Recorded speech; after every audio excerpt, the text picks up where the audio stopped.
চলচ্চিত্র প্রদর্শক সমিতির এক সংবাদ সম্মেলনের আয়োজন করে। সমিতির প্রধান উপদেষ্টা সুদীপ্ত কুমার দাসের উপস্থাপনায় লিখিত বক্তব্য পড়ে শোনেন সমিতির সাধারণ সম্পাদক কাজী শোয়েব রশিদ। লিখিত বক্তব্যে জানানো হয়, গত 2 বছর ঈদে যৌথ প্রযোজনার ছবি ভালো ব্যবসা করায় ব্যবসায়িক স্বার্থে সিনেমা হল মালিকগণ এবং তাদের বুকিং এজেন্টগণ এবার ঈদে যৌথ প্রযোজনার ছবি বস 2 এবং নবাব চালানোর আগ্রহ দেখান।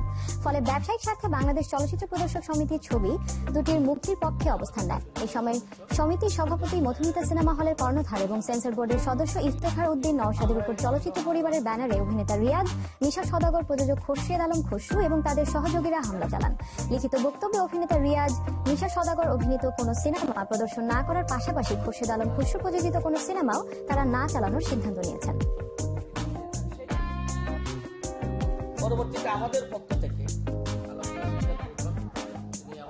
6 জুলাই সমিতির কার্যনির্বাহী কমিটির সভায় সিদ্ধান্ত হয়েছে যে অভিনেতা রিয়াজ, প্রযোজক খসরু এবং নিশা সওদাগরকে সিনেমা হলে বয়কট করা হবে। অর্থাৎ অভিনেতা রিয়াজ এবং নিশা সওদাগর অভিনীত কোনো ছবি সিনেমা হলে চলবে না। এছাড়া খসরুর প্রযোজিত কোনো ছবি আমরা চালাবো না।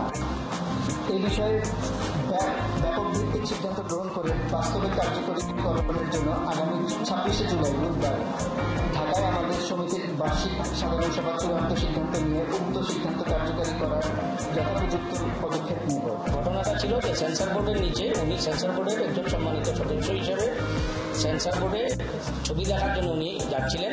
সেদিন সেন্সর বোর্ডে আরো অনেকেই গিয়েছেন, কিন্তু কারো উপরে হামলা হয়নি, ওনার উপর হামলাটা হয়েছে। যারা হামলা করছে তারাই জানে যে কেন হামলাটা তারা করবে। যখন দেখলাম যে স্যাটেলাইটের কারণে আমাদের সেল মারাত্মকভাবে ক্ষতিগ্রস্ত হচ্ছে, গভর্নমেন্টের ট্যাক্স লাফাই করতেছে, ট্যাক্স আদায়, তখনই আমরা 2002-এর পর থেকে চিৎকার করা শুরু করছি যে ভারতের ছবি আমদানির ব্যবস্থা করি। তার প্রতি বিদ্বেষ নেই, আমাদের বিদ্বেষটা হচ্ছে আমাদের সভাপতিকে যেভাবে নাজাল করা হচ্ছে তার তীব্র প্রতিবাদের জন্য, যাতে ভবিষ্যতে কেউ আর আন্দোলন করতে না পারে সেই বিষয়ে আমরা দৃষ্টান্ত শাস্তির জন্য আমরা সরকারের প্রতি অনুরোধ জানাচ্ছি। আপনাদের মিডিয়ার মাধ্যমে আমরা সবাইকে হুঁশিয়ার করে দিতে চাই, আগামীতে এগুলো ঘটলে সিনেমা হল বাংলাদেশের সকলটাই বন্ধ থাকবে ইনশাআল্লাহ। ব্যবসা করলেই কিন্তু হল মালিকরা আগ্রহ করে তাদের হলকে ভালো করতে যাবে। আমরাও চিন্তা করি না, আমাদের কিন্তু এফডিসি থেকে ওয়ার্নিং দেয়নি যে ভাই আপনারা চেঞ্জ করেন। তখন আপনার জায়েজ ওয়াজ দ্য অনলি কোম্পানি যে এইটা তারা চিন্তা করে তারা এই প্রজেক্টের গুলো নিয়ে আসছে। তো এখন আমার মনে হয় হলালারা এখনো তারা ফেস করতেছে প্রবলেম উইথ জায়েজ মাঝে মাঝে তারা ডিকটেট করার চেষ্টা করে। আমরা ইনশাআল্লাহ আমরা ব্যবস্থা নিচ্ছি।